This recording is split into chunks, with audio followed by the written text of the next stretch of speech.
Hood fame, now they're ready. Gates fly open. Away and racing. From the inside, Keep It Hush, the first to go. Radiant Blue also hopped out of the gates very quickly, up looking for the lead. Delarage will settle just behind those with Key Trade, War Plan, and also Rebel Heart all together. A length Riding Hood fame. Trapped a bit wide, though, is Chock Slam. Ace Place got back on the rail, second from last, and the tail ender has taken another look. So as they'd settled properly, it head out by the 1,000 metres, and Radiant Blues kicked up on the inside for Derek to hold the front. 3/4 to Key Trade, and Keep It Hush now third over on the inside in the box seat. The speeds come right off. Radiant Blue has nearly got his head down there between his two forelegs. He's really got the neck arched here, this pacemaker. Chock Slam around them, 3 wide, goes up working there. Then War Plan on the rail, 3/4 the favourite Rebel Heart.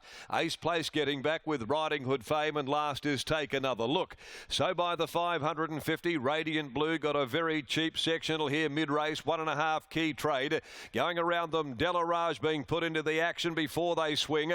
On the inside, Keep It Hush, followed by Chock Slam, who's working into it now. Rebel Heart's going well behind them, but is now looking for a run and gets it through on the inside as they fan across the track at the 250. Radiant Blue drifted. Rebel Heart speared through with Keep It Hush. Rebel Heart hit the lead, though, with Keep It Hush battling back down the outside. Chock Slam finishing well. Rebel Heart's the leader. Chock Slam is starting to pick it up. It's diving, but Rebel Heart kicks, finds enough. Rebel Heart too good here at the 1,500, first up for Chock Slam.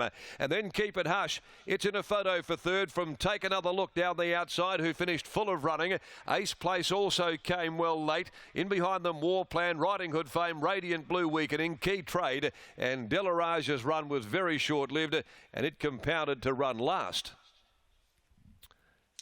Rebel Heart is too good. Rebel Heart, number 10, travelling beautifully and running, and just needed to get through traffic, which posed no problem really as Radiant Blue drifted off and the field fanned. He quickly accelerated through, went with Keep It Hush. Down the outside, Chock Slam was putting in strongly late. Always finds one, though, better on the day. Rebel Heart proved to be that one this afternoon. By More Than Ready from Rebel Sister, very well-bred filly. For Impressive Racing, Shepherd Group Racing, also C. Ralston, J. McIntosh, Art Davis, Pete Antonis, also Glenn Gull Walker, and Gavin McCleary, D. Russell, Miss J. Ralston, C. Perkins. In 1:33.17, they just jogged around. It became a sprint, no sectional available.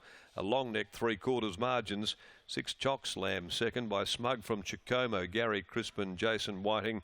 1 Keep It Hush third by So Secret from Tudor Royal, Natasha Faithful for trainer Donald O'Connor, and 9 Take Another Look was a nice effort coming from back against the pattern, last on the corner to grab 4th. So those numbers are 10, 6, 1 and 9. But first 3 winners today have all been very well backed and deliver the goods. Race 4, the Amelia Park Handicap over the 1,800. And the D Mac stable, well represented with No Surrender. We might get a little preview of the 4th as we also recap on the 3rd, Brit. I have Darren McAuliffe down here in the yard, and it's a brilliant victory by Rebel Heart, a brilliant training performance. D-Mac, talk us through the decision to come here first up, no trial, and at 1,500 metres. Well, it was nearly a mile first up at Albany last Friday, so I mean, yeah, distance is probably what she needed. It's just, you know, some horses are different. Their genetic makeup is what it is, and she's a relaxed filly. Heart rates and recovery rates are all pretty good. So yeah, just what some horses need. So I don't see any bloody point trialling them and, you know, wasting trials, flattening them, and yeah, just get them right, get them fit, bring them to bloody races, and hopefully do that. That's exactly what she did today. Chock Slam was coming at her quickly, but to her credit, for a lightly experienced horse, she hasn't done much racing.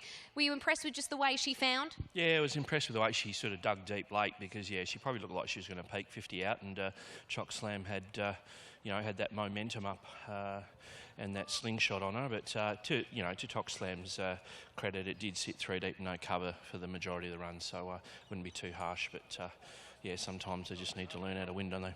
This has been such a wonderful family to you, Rebel Sister, a great producer. Is this filly like her siblings who have been very well performed? No, completely different. They've all been sprinters, and she's, you know, and that's what I mean. They're all just, you know, that's part of being a trainer and you know, doing your job properly. You know, just because one's a sprinter or 4 or 5 of them out of her so far have been sprinters, doesn't always mean they're going to be sprinters. And you know, even to look at her physically, she's probably got a sprinting frame, but that's just not her. And not only as a trainer, but I guess as a breeder as well, it's always very interesting the decisions you make around the breeding, the decision to go to More Than Ready. Why was that? Yeah, I mean, you know, he's been such a breed shaper, that stallion, and you know, his brood mares will be, you know, they'll be well sought after in the future. And you know, we've got a couple of nice fillies out of that family, and we sold after we had her. We decided to sell the mare, and Jerry Harvey's got her now, and I think the mare's been to Schnitzel and a few others. So you know, I've got some of the female lines still, so it's no different than what Bob does, but just on a probably cheaper scale.